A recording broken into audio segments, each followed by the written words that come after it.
Today, inside one of the world's most repressive societies, a growing number are turning to the man from Galilee. I can never explain it. This peace I feel in my heart about Jesus. I can't put it into words.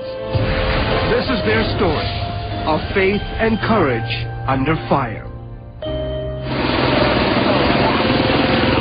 It's Tuesday evening, sometime after 7 p.m. And as usual, the streets are clogged with Iranians heading home for the night. Few cities can compete with the crazy traffic of Tehran. But tonight, the men riding in this car are willing to wait for as long as it takes.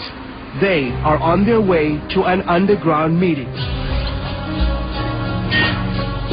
The event is being organized in total secrecy. The women and young girls arrive individually. Once inside, the headscarves that are compulsory under Islamic law in Iran are abandoned. A short time later, a group of young men enter the building, trying to avoid detection. But the people here are not planning a political protest or plotting the overthrow of the regime.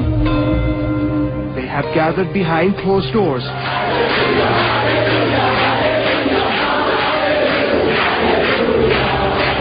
to worship Jesus Christ.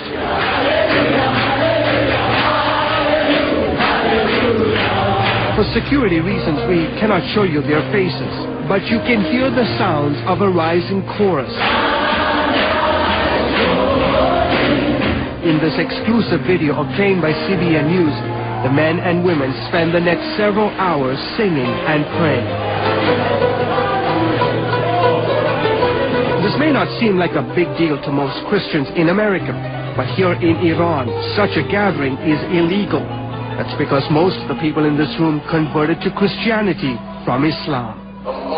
And in a country governed by Islamic law and whose population is 99% Muslim, such conversions carry the death penalty. Are you not scared?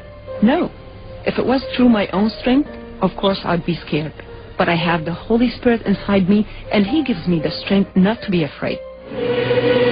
Among those in the crowd is 23-year-old Layla. That's not her real name. We've covered her face and used a different voice to protect her identity. Layla was once a devout Muslim who converted 5 years ago. Today, she's quietly sharing the gospel on the campuses of Tehran's elite universities. How easy is it to share the gospel? It's not easy. We have to be very careful. But I meet so many students who are hungry to believe in something. My burden is to share Christ with them. When you have something special inside your heart, you want to share it with others. Amir, another convert from Islam, has the same burden to share Christ. We've taken similar precautions to protect his identity. Are they rebelling against Islam? Yes, they feel like this religion wants to always condemn them. There's so much restrictions put on them. They are constantly told what to do and what not to do. So many of them are tired of hearing this and are getting bored with Islam. Mosques that were often filled before the revolution are often empty today. The young people say that they don't have any religion. They don't have any belief. Some of them even say they are not Muslim.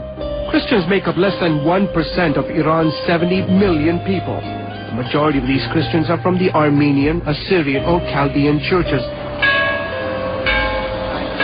And because these churches do not actively seek out new believers, the government tolerates them. One notable exception is evangelical Christians, whose numbers are said to be growing. Many are Muslim-born Iranians who converted to Christianity as a result of dreams and visions. And for these people, life is often more challenging. The price for converting can be everything, but as Christ said, if you want to be His follower, you have to forsake all, including your life. In the last decade, several Iranian believers have paid the ultimate price. The majority of those killed were former Muslims. Several remain behind bars for hiding their conversions to Christianity. Despite the challenges, Iranians are more open to the gospel than ever before. The internet and satellite television is giving people greater access to the message of Christ. On a recent Tuesday afternoon, CBN News met a group of young Muslim girls who talked about their encounters with Jesus. For security reasons, we've covered their faces. I feel relaxed and secure when I read about Jesus. I ask him to help me when I have problems. I know a lot of Muslims who go to church. I go there to find peace. I can't explain this peace to you. We have so much respect for Jesus. So many of my friends feel this way too. Today, a network of these secret underground churches operates throughout the country, giving Iranian believers a place to fellowship. Risking the wrath of the Islamic authorities, these young men and women are on this night praying for more boldness to share their faith in a hostile culture filled with many open hearts.